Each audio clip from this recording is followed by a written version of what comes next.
sorry for the brief interruption.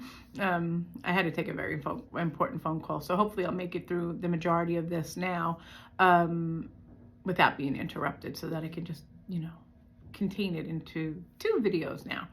And sorry, I was eating. Anyway, so, hey, you guys say you like it because I'm like realistic and down to earth, right? I mean, just talk to you on a level like, you're talking to a friend with coffee, except I drink Diet Coke. Oh, speaking of Diet Coke, see, it's the little things that jog my memory into what I would want to talk about. So in the previous video, which, like I said, I am going to put up, even though I'm not happy with it at all, I talk about the debulking, it's radical debulking surgery that I had on my leg. And so I had to go to the vascular surgeon. And I'm not sure if I mentioned it in that video, so I'm going to just touch on it really quickly again. I was having a pain behind my left knee. And when I went to the vascular, I didn't realize the vascular surgeon, oh my goodness, now I have the hiccupy belch. Anyway, I didn't realize that the vascular surgeon and the vascular doctor are 2 different types of doctors, because I've never had to go to vascular anything before. Although, come to find out, I probably should have. Anyway, so I went to the vascular surgeon thinking I was just going to, I figured, they do everything. I never stopped to think that, a doctor that does surgery wouldn't do things that were leading up to a problem. So I know I'm dragging it out. So I went to the vascular surgeon, and he looked at my the back of my knee, but he basically had kind of blew me off about it, saying, oh, basically it was too beneath him, to deal with. But he did do the Doppler really quickly, and said, no, there's no blood clots, you're fine. And then he had shown me interest in my right leg, which is, you say considerably large. It's larger. The calf is larger than the left calf, more so than the right thigh from the left thigh. But he was concentrating on the right thigh. So I had the debulking surgery. Pretty sure I touched on it in the last video. If somebody wants to give me a real fast up brief once they listen to it, a briefing, let me know, did I discuss it? If not, I'll talk some more about it. But anyway, so I had that surgery, and the surgeon, when I went back, I had gone for you want to call it a checkup? It was sort of like an emergency visit after a week, but I was supposed to go for a 2-week exam. Wound up that they remade it to, I think it was more closer to a month at that point, after that first week emergency visit. So anyway, he had spoke to me when I was in the hospital and gave me hell to pay about diet. Well, I drink Diet Coke now. I used to be a Diet Pepsi addict, and then I switched over. I forget exactly why, but because I hadn't drank soda in a long time, I think it was. And then when I tasted it, Diet Pepsi just tasted really gross to me. So now I drink Diet Coke. Anyway, he saw me at the hospital drinking the Diet Coke, and actually he just saw them up on the table, and so he gave me this whole, oh my God, you would have thought what I did. And it was like the worst thing in the world that I could have ever done. He would have been happier with me eating, fast food, I guess, or whatever. I don't know. He made such a big deal out of it. But he said it's poison. And he said that not only is it Diet Coke, but it's basically all diet products, right? So Snapple, Diet Snapple, blah, blah, blah, all these things. He's like, all you can drink is water. Nothing else should be consumed. Everything has one thing or whatever, toxic.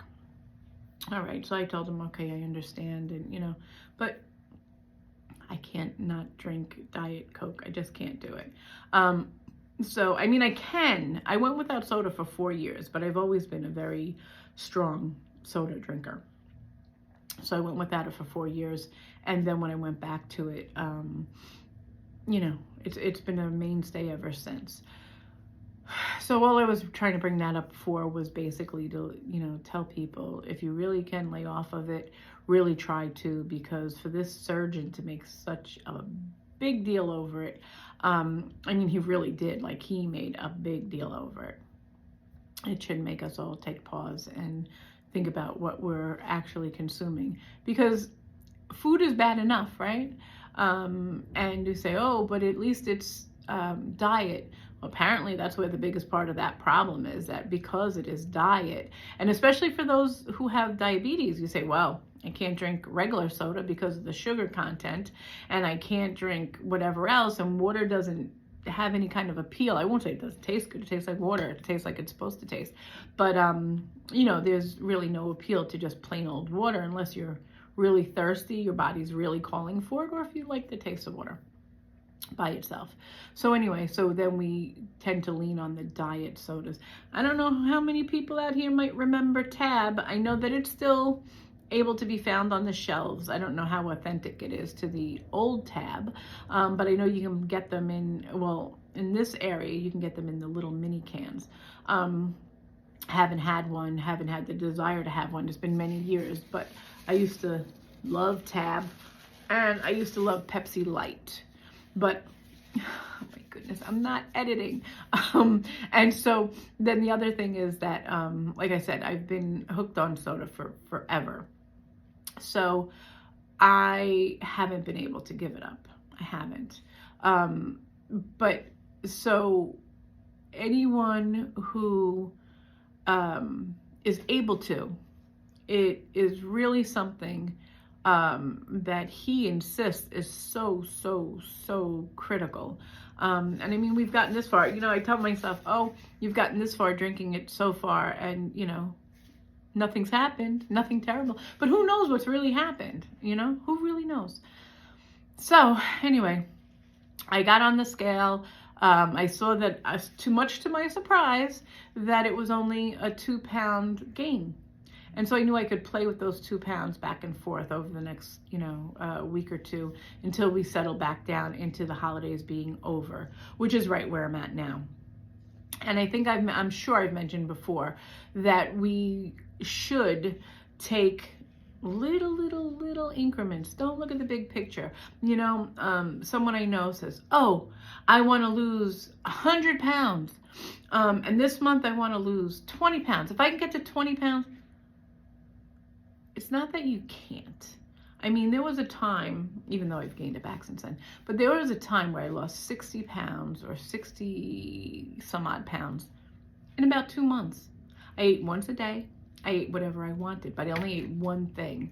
So if I wanted McDonald's Big Mac, I ate the Big Mac. I didn't eat the fries. I didn't eat anything else all day, but I ate that one thing.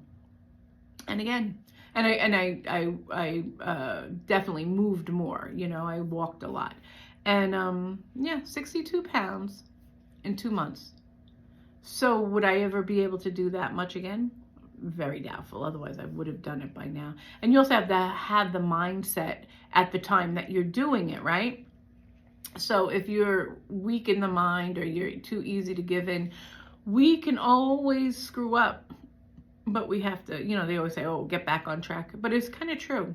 It's like, have your screw ups and then refocus. And as long as you refocus, but don't refocus for this ginormous number. No, refocus for a tiny number. Refocus. I'm pretty sure I've said it before. I do 5 pounds at a time. That's my focus. If I can do 5 pounds, it doesn't matter how long I bank that 5 pounds. I say, there we go. That 5 pounds is in the bank. And then I'm not going to work towards, oh, I want to get to, you know, 15 pounds by the end of the month because I did 5 pounds. No, I work on that very next same 5 pounds. And whatever comes during that time, from the beginning of the new 5 pounds till I make it to 5 pounds, it is what it is.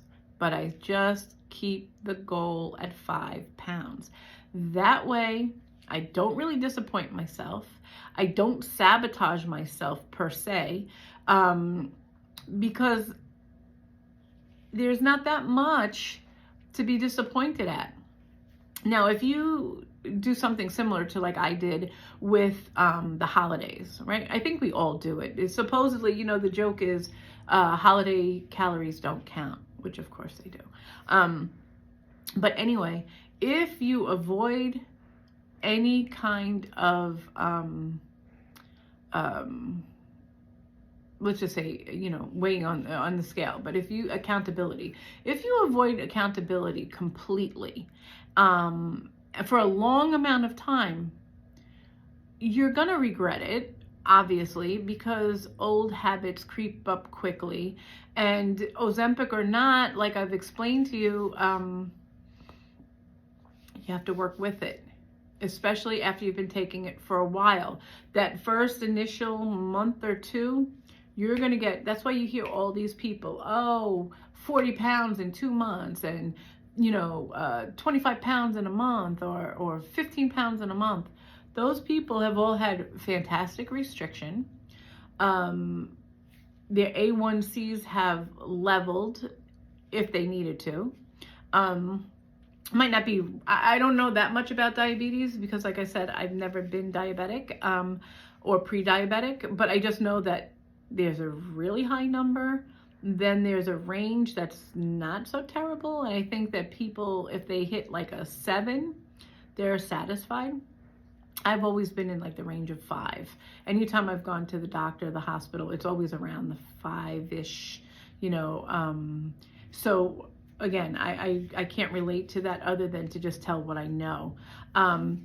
But if you put away too much time without being accountable and old habits sneaking back, and then what's going to happen naturally, it's just the natural order of things, you're going to find yourself now with a big chunk of weight that we didn't want to count going the opposite way, right? We didn't want to take a big chunk of weight as a goal to lose, but now we've put on a big chunk of weight that either has brought us right back to where we started, which is what a lot of people say with Ozempic, or it's gotten us in even more trouble, right? Because a lot of times, I'm so tempted to eat my lunch. A lot of times people say that they've actually gained more than they had to lose to begin with.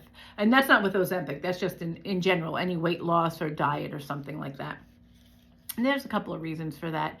But one reason, and then I'm going to restart, make a new one after this.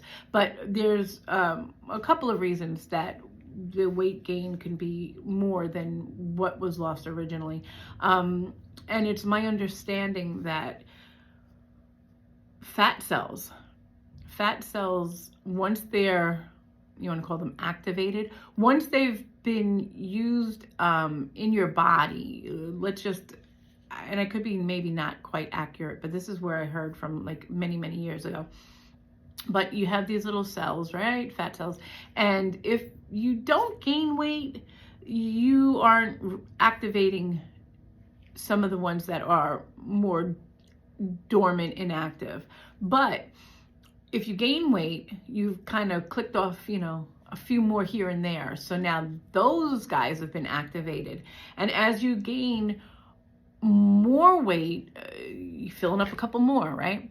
Apparently, and again, could be debunked and it might not be true, but it's my understanding that once you've activated these fat cells, once they've been put into motion, doesn't matter how much weight you lose, they're always waiting for that next Snickers bar, to pop up and fill up again.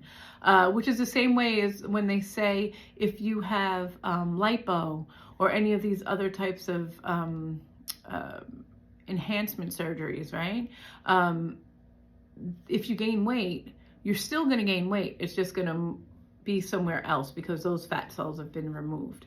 So, I want to kind of believe that it makes sense that the fat cells, once they've been activated, and I'll actually even point to something in general, which is why I believe that I'm the fatty that I am. It was said many years ago for most of us. It would be in our childhood. Fat babies were healthy babies, right? And if you look at the video that I have on the front of my channel, page, whatever the heck you call it. And it doesn't matter how many people look at it. There's no kind of monetary thing. I have a Kelly Clarkson song on there that was approved. No, it's supposed to be copyright, but they don't do it the way it was worded. Basically, it's it's okay to have it on there. They're not going to strike me for it. But anyway, if you look at those pictures, you will see I was a normal 6 pound and change baby. But if you see what happens right after that, my mother believed in fat kids because fat babies were healthy babies.